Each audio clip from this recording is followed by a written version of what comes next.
네, 오늘은 목요일이죠. 한지원 캐스터와 함께 시장 이슈부터 점검하겠습니다. 어서 오십시오. 네, 안녕하십니까. 오늘은 어떤 이슈입니까? 네, 주도주가 소멸하면서 증시가 방향성을 잃고 행보하는 가운데 시장에서는 다시 한번 반도체 업계에 관심을 두고 있습니다. 이 삼성전자와 SK하이닉스 양대 반도체 업계는 3분기까지 저점을 찍고 반등할 것으로 예상된다는 의견들이 많은데요. 그 이유와 함께 최근 미중 갈등 속 국내 반도체 산업에 대한 분석까지 다뤄보겠습니다. 네, 미중 반도체 전쟁이 반도체 시장에 미치는 영향이 적지 않은데 최근에 중국에서 공무원들 아이폰 사용 금지라든지 여러 가지 얘기들이 나오고 있습니다. 더군다나 이 중국의 최신 스마트폰 화웨이 폰에 7나노급 AP가 들어갔다 이런 뉴스가 나왔더군요. 네, 맞습니다. 이 중국의 반도체 기술 개발을 막기 위한 미국의 제재 속 최근 중국 화웨이가 중국 기업 SMIC가 개발한 7나노칩이 들어간 최신 폰을 선보였는데요. 이 미중 간 반도체 기술 패권 전쟁이 새로운 국면을 접어들었다는 이야기도 나오고 있습니다. 이 중국이 예상보다 빠른 속도로 반도체 기술을 추격하고 있는 상황에서 글로벌 반도체 산업을 둘러싼 불확실성은 더욱 확대된 모습인데요. 특히 여기서 주목해 볼 만한 부분은 이가 없으면 잇몸으로 하는 시기라는 겁니다.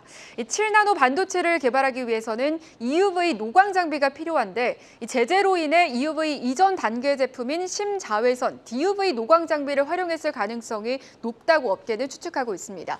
이 경우 EUV 장비를 통해 한 번에 끝낼 수 있는 작업도 2번 이상 작업을 거쳐야 돼서 이 제품 생산의 비용이 올라갈 수밖에 없는데요. 따라서 전문가들은 7나노 반도체는 수율 측면에서 수익성이 떨어질 것이란 분석에 무게를 두고 있지만 이 다른 한편으로는 중국이 미국의 제재 속에서도 자립 기술력으로 첨단 반도체집을 개발했다는 점에서는 의미가 있다라고 입을 모으고 있습니다. 네, 미국 제재 속에서도 중국의 반도체 기술 추격이 빠르게 나타나고 있습니다. 그런 만큼 중장기적으로는 우리 기업들한테도 좀 위협이 되지 않을까요?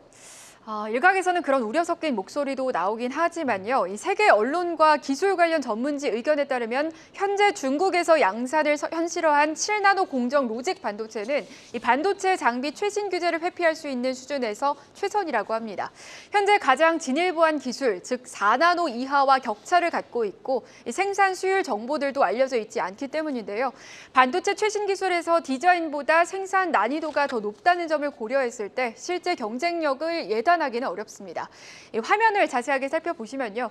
중국 반도체 밸류체인 주가 추이는 화웨이 밸류체인 기업 주가 추이와 다르게 비교적 주춤한 상황이죠. 이 반도체 내재화 가능성을 주식시장이 현실적으로 판단하지 않는 것으로 해석할 수 있는데요. 이 종합적으로 고려했을 때 단기적으로 한국 기업 마진 약화 우려는 있겠지만 이 중장기 관점에서는 한국 반도체는 여전히 유망 투자처라는 의견들이 나오고 있습니다. 네, 규제 하에서 할 수 있는 최선을 다했다. 그 정도 수준이라고 봐야겠군요. 다행이라는 생각도 드는데 지금 현재 이 투자 컨퍼런스 코리아 인베스트먼트 위크가 열리고 있죠. 여기서도 반도체 관련한 얘기들이 많이 나왔다고요.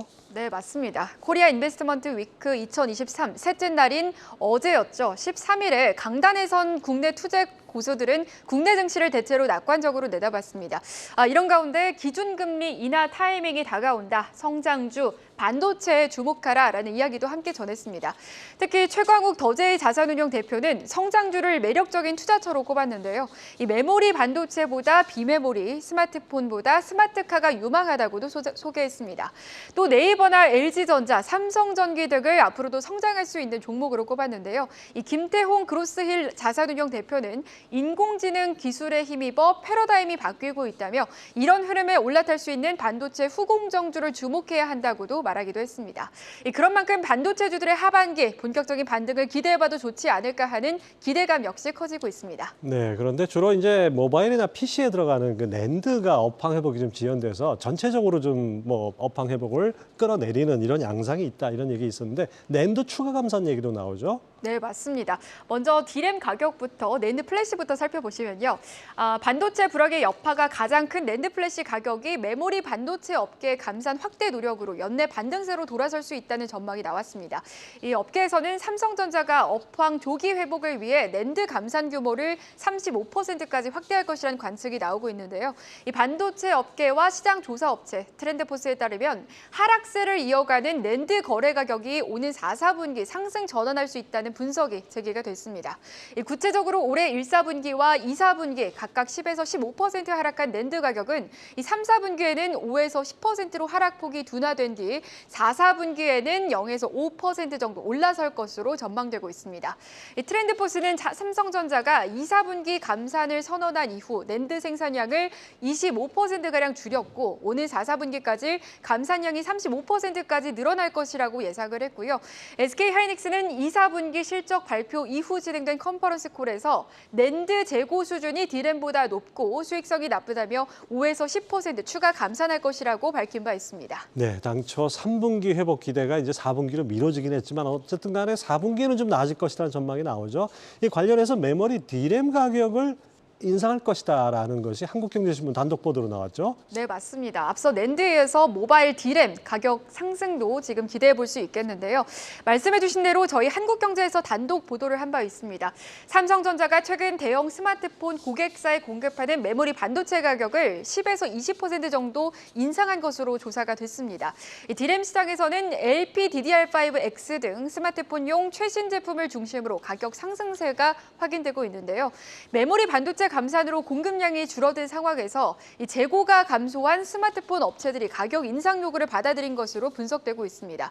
또 삼성전자나 애플, 샤오미와 같은 주요 스마트폰 업체가 신제품을 출시하며 혁신 경쟁을 벌이고 있다는 점도 모바일용 메모리 업황에는 긍정적인 요인으로 평가되는데요.